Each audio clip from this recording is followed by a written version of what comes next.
आता दीपप्रज्वलनासाठी सर्व मान्यवरांनी मंचावरती यावं आणि दीपप्रज्वलन करावं। पंडित प्रवर शास्त्री द्रविड, स्वामीजी गणपाटी महाराज,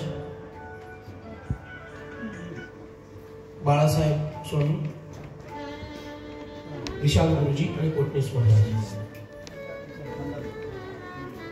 मंदाताईंनी कृपा करून मंचावरती यावं। मंदाताई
श्री क्षेत्र सज्जनगड या ठिकाणी गेली 75 वर्ष अविरत कार्य समर्थ सेवा मंडळ करत आहे आणि या अमृत महोत्सवी वर्षामध्ये हा विशेष कार्यक्रमाचं आयोजन आपण करत आहोत। त्याचा अगदी थोडक्यात प्रास्ताविक आपल्या समोर ठेवतो। नानाविध उपक्रम समर्थ सेवा मंडळ करत असतं, त्या अंतर्गतच समर्थ कार्य पुढे जावं या उद्देशानं हा एक सुंदर सोहळा आपण पुढचे 5 दिवस साजरा करणार आहोत। समर्थांच्या कार्याचा एकूण विचार करता धार्मिक, राष्ट्रीय, सामाजिक, वैयक्तिक, पारमार्थिक समर्थांनी महत् कार्य जगाच्या समोर उपस्थित केलं आणि त्या कार्याच्या योगानच आज आपण हिंदू म्हणून घेऊ शकतो, हा अभिमान आपल्या सगळ्यांच्या हृदयात। आणि तेच कार्य आजच्या काळात सुद्धा तितक्याच हिरिरीनं पुढे जाणं अत्यंत आवश्यक आहे, कारण काळाची गती जरी बदलली असली तरी तीच जुनी आव्हानं नव्या स्वरूपामध्ये आपल्या सनातन धर्माची पताका उंच आकाशामध्ये फडकावत ठेवणं हे तुम्हा सर्वांचं दायित्व। पण त्याच्यासाठी कुठला तरी एक आधार आपल्याला हवा, कुठला तरी एक आदर्श आपल्या समोर हवा आणि तो श्री समर्थ रामदास स्वामी यांचा आदर्श आणि त्यांचंच कार्य 200 वर्षांनी गुरु भगवान श्रीधर स्वामी यांनी जो मार्गदर्शन केलेलं आहे त्या आधारावरच समर्थ सेवा मंडळ गेली 75 वर्ष कार्य करत आहे।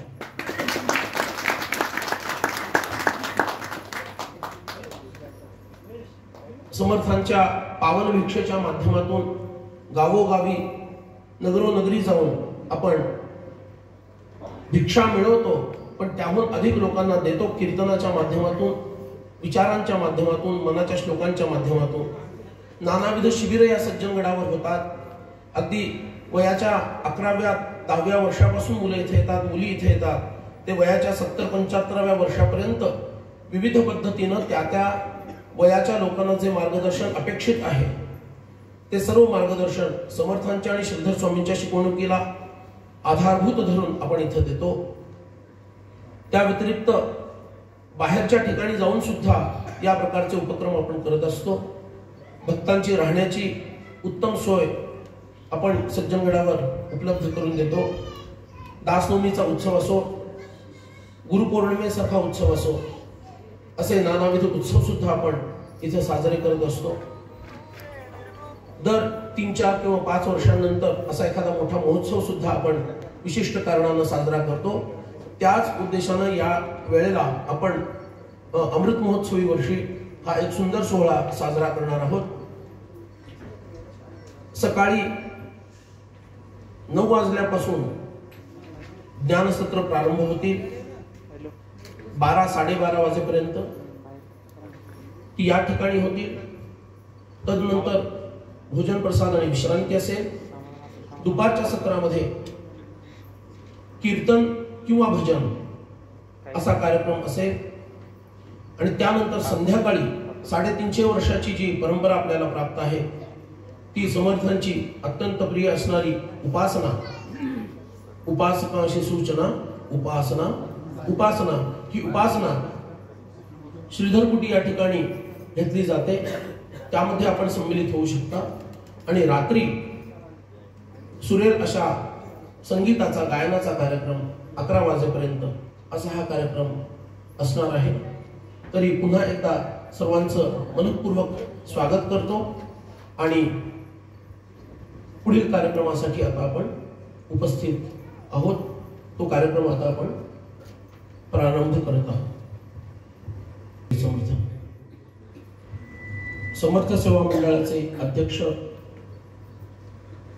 गुरुनाथ महाराज कोटणीस यांच्या हस्ते पंडित प्रवर पंडितागरणी गणेश्वर शास्त्री द्रविड यांचा सत्कार व पूजन संपन्न होत आहे।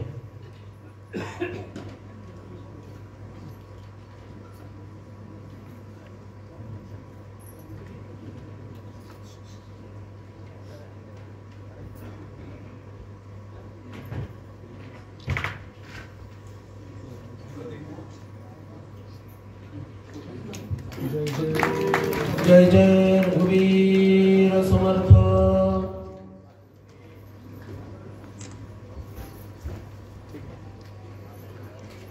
सद्गुरु समर्थ रामदास स्वामी महाराज की जय।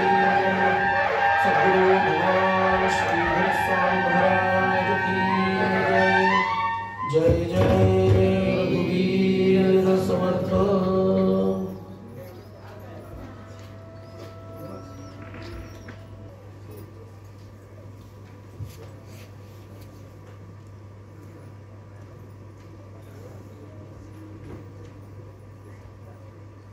श्री बाळासाहेब स्वामी सज्जनगड।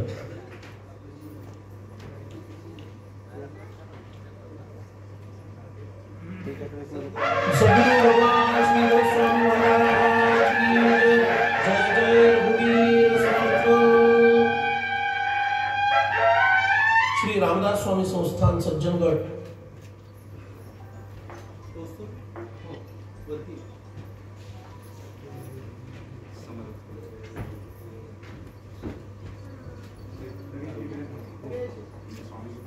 श्री वंशी कृष्ण धनपाठीजी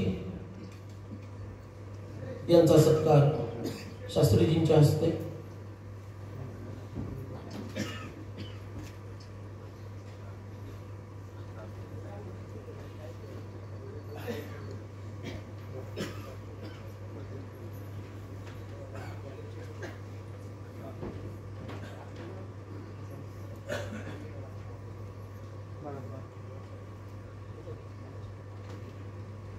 जय जय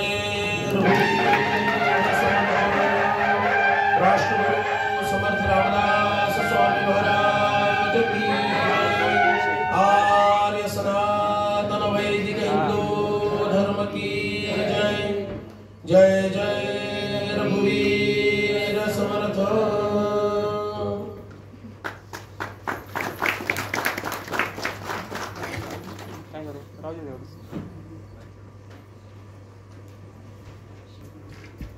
जय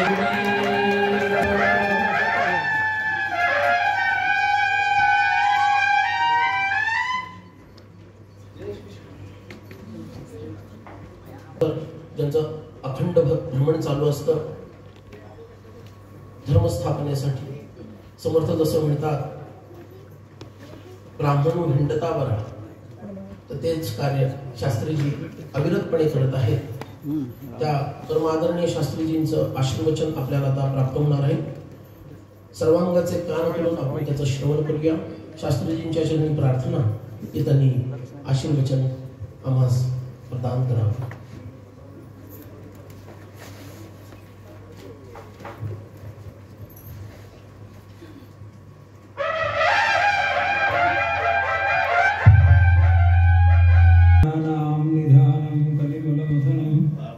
पावनं पावनानां पाथेयं यन्मुक्षो सपदि परपदि प्राप्ते प्रस्थितस्य विश्रामस्थानमेकं कैवरवचसां जीवनं सज्जनानां बीजं धर्मद्रुमस्य प्रभवतु भवतां भूते राम नाम गुरुर्ब्रह्मा गुरुर्विष्णु गुरुर्देवो महेश्वरः गुरुः साक्षात् परब्रह्म तस्मै श्री गुरवे नमः।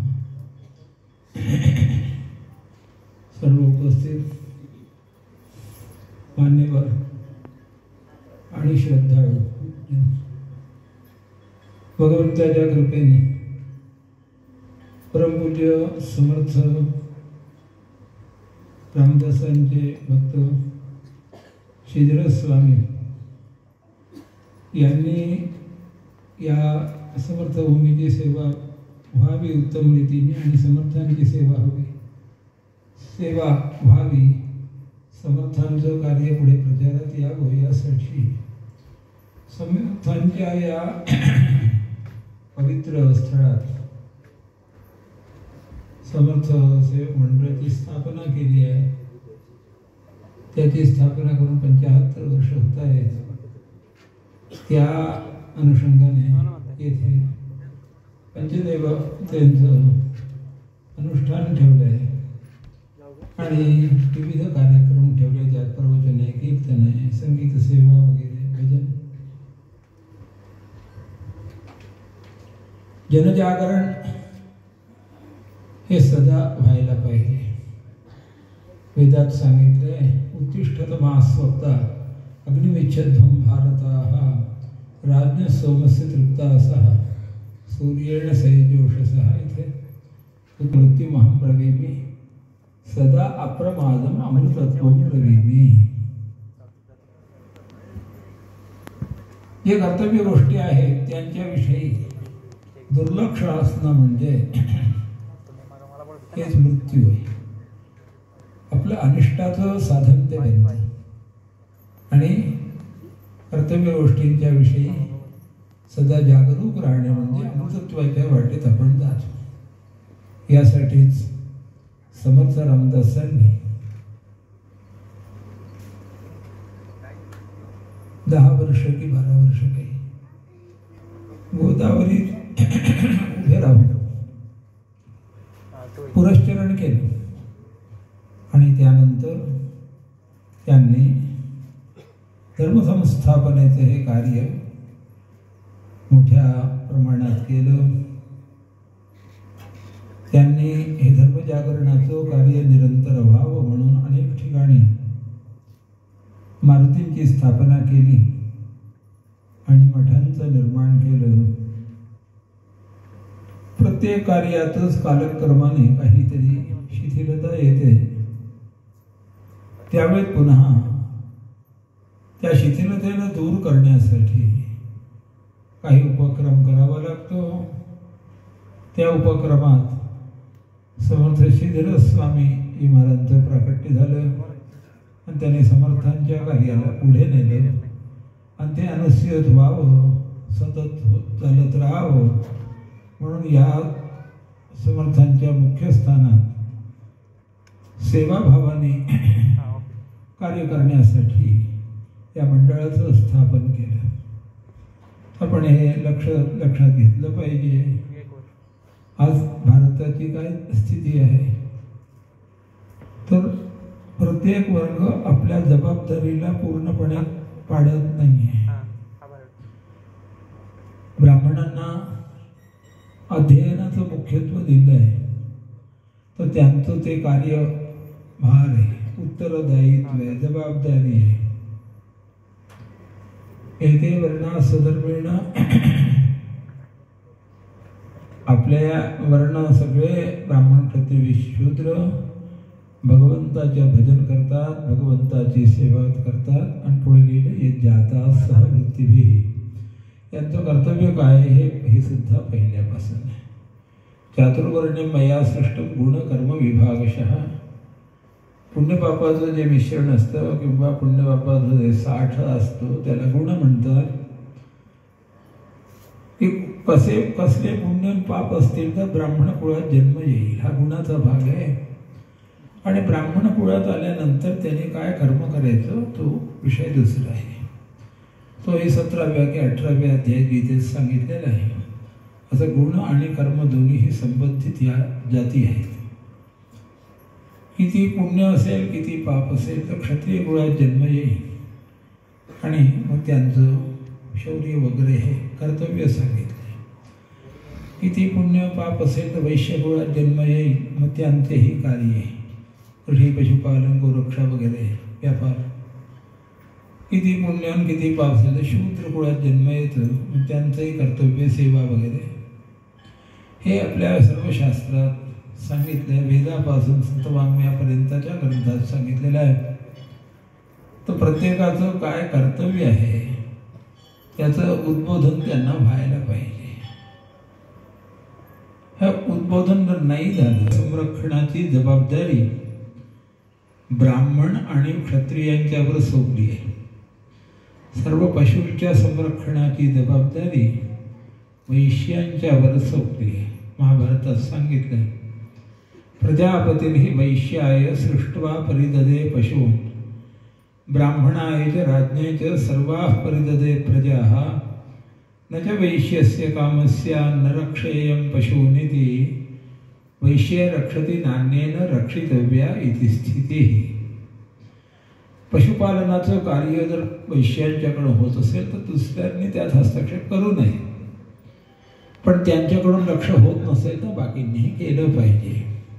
त्या पद्धतीने सध्या आपल्या भारतवर्षात गोसंरक्षणाच्या कार्यात अनेक लोक लागले आणि त्यांच्या या गेल्या 50-60 वर्षाच्या तपस्येने परिश्रमाने आजसुद्धा भारतवर्षात आजच्या पिढीला भारतवर्षातल्या गायी काय होत्या पूर्वीच्या पाहण्यात मिळतं, नाही तर तेही मिळालं नसतं. 50 वर्षापूर्वी पुण्यातली काय स्थिती होती मी बघितली. मला कोणीतरी नेलं, शंकर देशमुख की कोणी, की पुण्यात एक गोशाळा चला पाहिलं. मी गेलो, आपल्या गाई कोणतंही नाही, फक्त जर्सी होते. पण अधिकम योभिमन्येत सस्तेनो दंडमरती भागवताच्या 7म स्कंधात सर्व धर्मांचं निरूपण करताना एक विषय महत्त्वाचा सांगितले. आपण पुष्कळ पैसा जरी कमविला तर त्याच्यातून त्या पैशावर कितीवर आपला हक्क आहे आणि जेवढ्याने आपला उदरनिर्वाह होईल तेवढ्यातच आहे. यावत भ्रियेत जठरम तावत स्वत्वम हि देहिनाम अधिकम योभिमन्येत. तर त्याने असा विचार केला, माझा सगळा पैसा आहे, मी जसं चाहीन तसं खर्च करेन किंवा नाही करेन, तसा आहे असते ना. हा तो चोर आहे, दंडमर्हती, दंडाचा भागी. म्हणजे धनाचा विनियोग, धनाचा अर्जन कशासाठी? सत्कर्मासाठी, धर्मासाठी. तिकडे जर विनियोग होत नसेल, नुसतं धनाचा संग्रह असेल तर जो जनसंग्रही आहे हा दंडाचा अधिकारी असं भागवतकार सांगतात. नारद मुनी सांगतात. नारदांच्या संवादात आले, युधिष्ठिराने विचारलंय तर नारद